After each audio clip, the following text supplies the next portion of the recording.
You're a basketball fan, you grow up a fan, like you love the Celtics. Well, maybe I guess you could hate them, but I think for myself, like the Celtics is one of the premier organizations of the NBA. Like you always grow up knowing what the Celtics are about, and obviously having won a championship 2 years ago now, it's kind of cool to just be in this building and kind of, surround yourself with the greatness that is played in this arena over the course of however many years. So I think it's a great opportunity for people in this city or fans around the area to come and support a W team. Imagine this. Caitlin Clark and her team, the Indiana Fever, walk into the big and famous TD Garden in Boston. They're playing against the Connecticut Sun, the same team that poked Caitlin's eye and hit her hard back in June. The stadium is full. 19,156 fans are there, shouting and cheering for the Fever. It feels like a home game, even though they're far from home. But no one knew what was about to happen. Caitlin was going to break not just one, not two, but 3 big WNBA records all in one night. And in the last 5 minutes of the game, Caitlin scored more points than the whole Connecticut Sun team. What she did next will give you chills. If you love Caitlin and the Fever, type in the comments, "I've got a fever. Let's go." Last year had great attendance and great energy, so I'm expecting the same tonight. But for myself, like, you don't take these opportunities for granted. Like, it's always fun to go to a new arena and a new place and enjoy it, and I expect the same thing. The last time these two teams played, it was tough. Jacy Sheldon poked Caitlin Clark in the eye, and Marina Mabrey hit her hard with her body. It was all over the news, but not for good reasons. June 17th wasn't just another game. It felt more like a lesson in playing unfair. And fans were very angry. The referees didn't stop the rough playing. Things got worse and worse.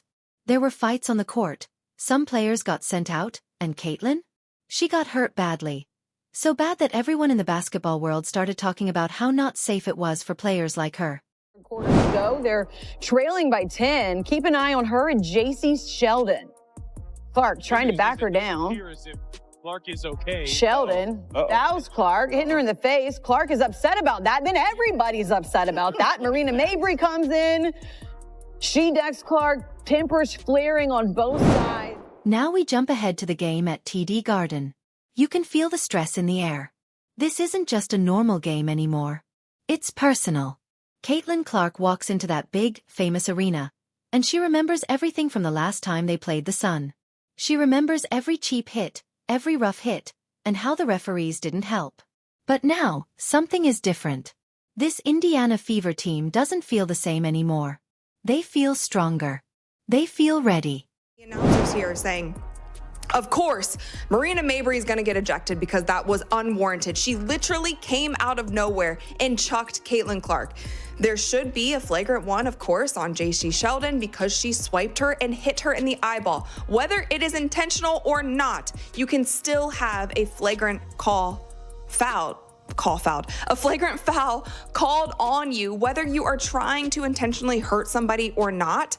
But this is what they called, you guys. This is what they called. Caitlin Clark, Marina Mabrey, Tina Charles were assessed with technical fouls on Tuesday. Caitlin, Marina, and Tina Charles. Technical fouls. That's it. Technical fouls. That's it.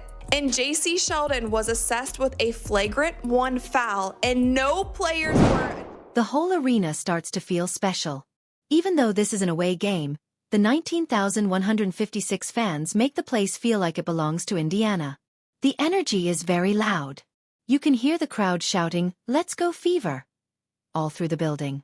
These fans didn't just come to watch, they came to take control.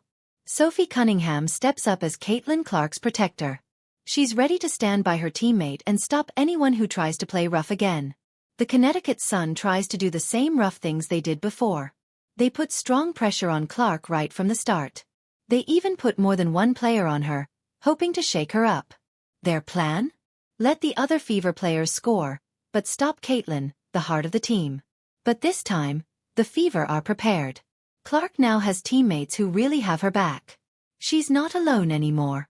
The support is strong like a wall. Each Fever player knows what to do. And they're all ready to fight back if things get rough. Now, everything is set. It's time for revenge, and Clark finally has the protection she needs to shine. Career for Allie. Clark trying to turn the corner Oh, goes behind her back to find Howard. Really good interior passing and patience. You can see it in Caitlin Clark's eyes during warm-ups. You can feel it in the way her teammates stand by her. This is not the same Fever team that got pushed around back in June. This team came to Boston with one goal. Show the Connecticut Sun what happens when you mess with their star. Something changed when Indiana gave the ball back to Clark. They let her lead the game and run the plays. And right away you could see the difference. The team moved faster. The energy felt stronger. This was the same kind of basketball that made the Fever dangerous earlier in the season. Before this, the Fever were struggling. They were not playing their real style, the fast-paced, smart game they were known for. Too many times, players were taking bad shots. Too many times, they were losing the ball while trying to do everything alone. The ball wasn't moving. Players were just standing still, waiting for something to happen, instead of making it happen. But that's not Fever basketball. That's not what this team was made for. That's my morning. You can Boston tell. day yesterday. It's okay. You can tell me when I'm falling. That's fine. Here comes Clark. Working against Sheldon. Slices in. Her, but deceptively, she is so quick and fast getting to the rim. Right here, gets up the floor with some force here. Jacy Sheldon doesn't even have a chance. The Connecticut Sun made a plan just to stop Caitlin Clark. They wanted to break her rhythm and make her take hard shots. Every time she touched the ball, they sent 2 or 3 defenders at her. They followed her all over the court, making her work hard every single play. Their plan was simple. Make Caitlin feel stressed, and let someone else try to beat them. But Clark didn't back down. She loved the challenge. She played faster, passed the ball better, and got her teammates more involved. The Suns' defense started to panic. Instead of taking tough shots, Clark started setting up her teammates. Instead of getting angry, she found the open player. And then something special happened. The whole team started moving the ball. The Fever had 22 assists on 29 made baskets. That means most of their shots came from great teamwork. That's what happens when Caitlin Clark plays point guard the right way. A back cut by Lacan. On the rookie out of France. And it didn't take long for Indiana to strike back. That is after a... Kelsey Mitchell gets red hot and scores 20 points. She's making big shots because Caitlin Clark's passing is giving her open chances. Now, the Sun can't ignore Mitchell. They can't double-team Clark anymore. Because Mitchell is hitting shots from everywhere. Her scoring is the perfect match to Clark's smart passing. Then comes Natasha Howard. She's dominating near the basket with 18 points and 13 rebounds. This balanced attack is working perfectly. Howard keeps getting easy shots close to the hoop. Because the Suns' defense is too spread out now. She's grabbing missed shots and she's finishing strong near the rim. This is what happens when your team has many strong players. And the other team can't just focus on one star.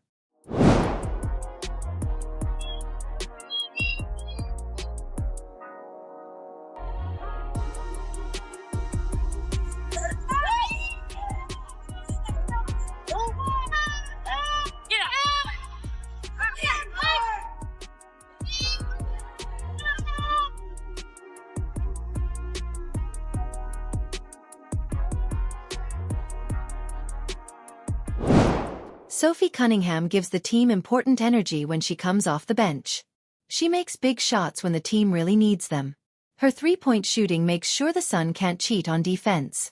Her good defense helps the Fever get more chances to score. She is like a spark plug, keeping the energy high, even when the starters need to rest. Opportunity on the O glass. Cunningham already has 1 3, make it 2. When all else fails, Kelsey Mitchell coming down, finds her teammate, Sophie Cunningham, no passes, no problem. Even Aaliyah Boston helps the team with passing and getting rebounds. Even though she's having trouble making shots. The team's depth is showing. That means many players can help. Everyone knows what they need to do. Everyone is ready to step up when it's their turn. Boston may not be scoring much, but she helps the team win in other ways. In the end, the Fever won a tough game, 85-77. This shows what happens when the Fever play their own style of basketball. Fast moves, passing the ball, and many players who can score. This is the way they were strong all season long. This is the basketball the fans love to watch. But while the team was playing great, Caitlin Clark was quietly making history in ways nobody thought possible. Boston somehow found Howard. That was a blaze of a pass. Aaliyah Boston had her eye on Natasha Howard before she got the ball. You knew it.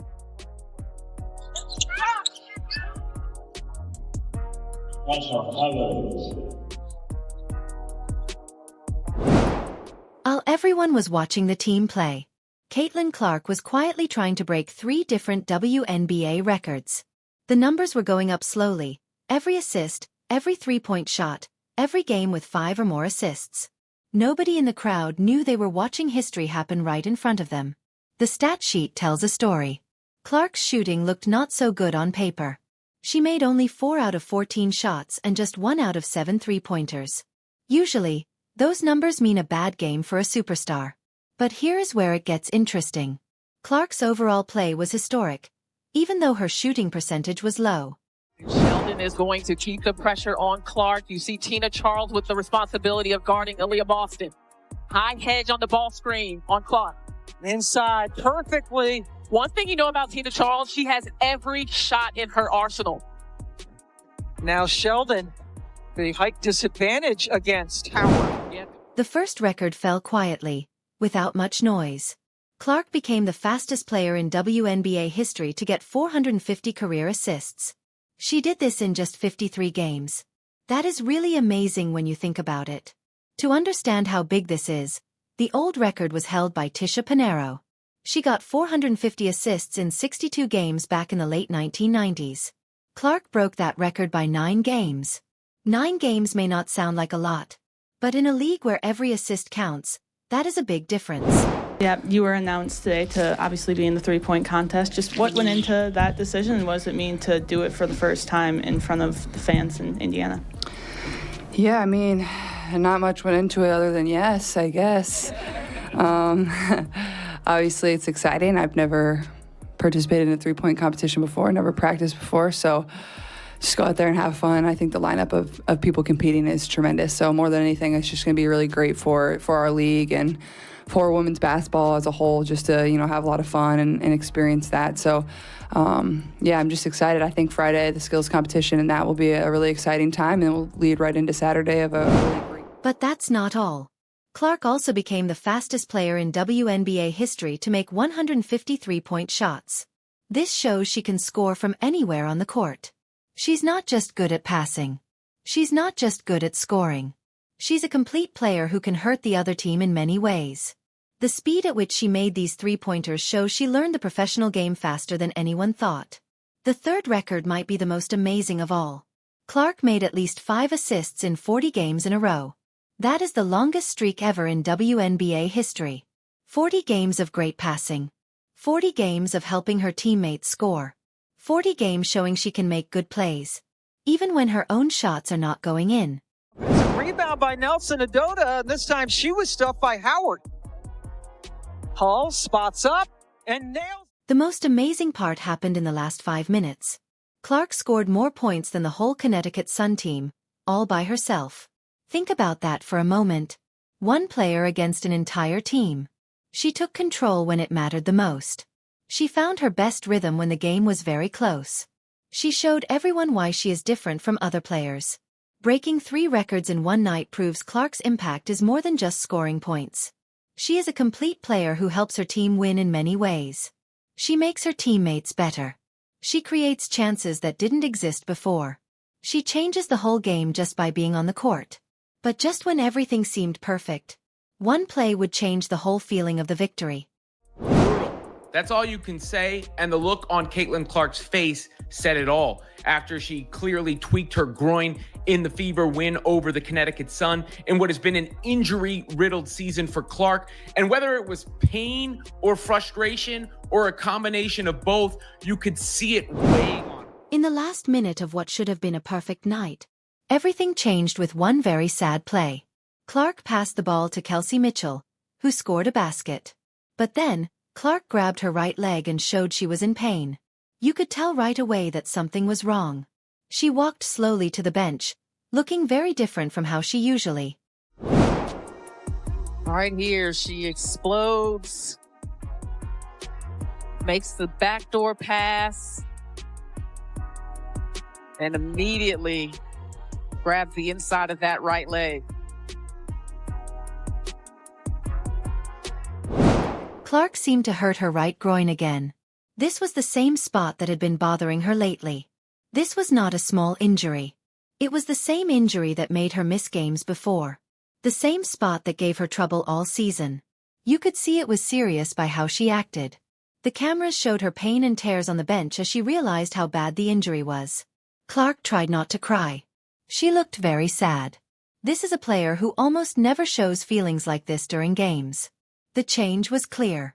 1 minute she was making history. The next, she was fighting back tears on the bench.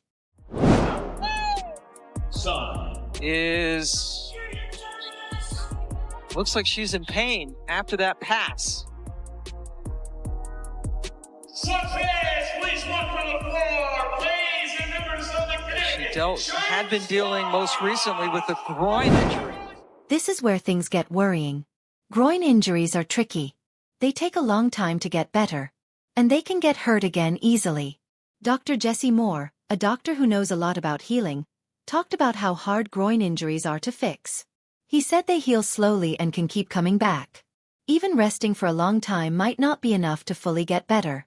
In basketball, players use their legs all the time. So if a groin injury doesn't heal well, it can stay painful for a long time. The timing of this injury was very bad. The All-Star weekend was coming soon in Indianapolis. Just a few days away. Clark was supposed to be a team captain. She was also going to play in the three-point shooting contest. If she missed these events, it would be a big loss for the league and for the fans. Everyone was excited to see her play in her home state. But right now on the bench after looking like she is in some pain. A night full of victory ended with worry about Clark's health. No one knew if she would be able to play in the league's biggest weekend. The injury made the happy night feel a little sad. It should have been a time to celebrate her record-breaking game and the team's third win in a row. Coach Stephanie White didn't say much. She only said that Clark felt something in her groin and would be checked by doctors.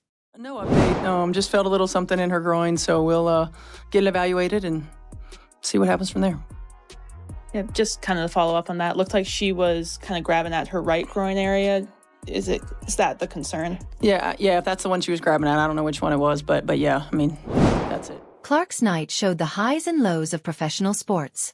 She broke 3 WNBA records in one game. But then she was in tears on the bench at the very end. That's basketball at its most real and emotional. The Fever showed they can win when it matters most.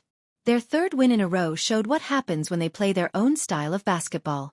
But their success depends a lot on their superstars' health and ability to play. Without Clark leading the offense, this team looks very different. As fans, we celebrate her 3 records. But we also hope Clark gets better in time for All-Star Weekend. Let's all wish Caitlin a fast recovery in the comments. Don't forget to like, subscribe, and turn on notifications so you never miss anything.